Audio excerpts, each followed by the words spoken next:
karaa shirkan waa badbaado qaran waa mid aan isleeyahay wuxuu salka u dhigi doonaa xalka ummadda Soomaaliyeed mudanayaal iyo marwooyin waxaad ogtihiin waxaan ku jirnaa xilli aad u xasaasiya dadku ay warwar badan qabaan waxaan rabnaa marka inaan cadayno galabta mowqifka beeshaan ay ka taagan tahay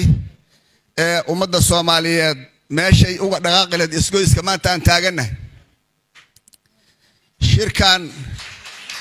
waxaan rabnaa in salka oo u dhigo xaaladda murugsan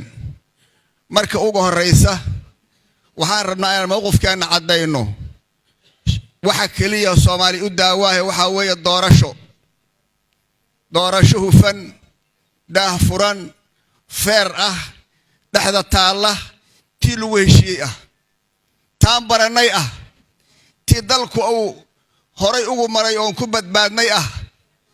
tii lagu caalamaanay ah tii madaxweynayaasha hadda fadhiya ay xilka isugu wareejiyeen midka hadda wax diidan lagu la wareejiyo taasaan u fadhinaa waxaan diidanahay ka soo horjeednaa waxa la yiraahdo kororsi waa diidnay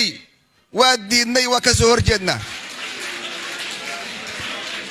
واديدني مدة كرسي واديدني مدة كرسي واديدني مدة كرسي واديدني مدة كرسي واد no accusation no accusation no accusation no accusation no accusation no accusation no no accusation no accusation no accusation no accusation وما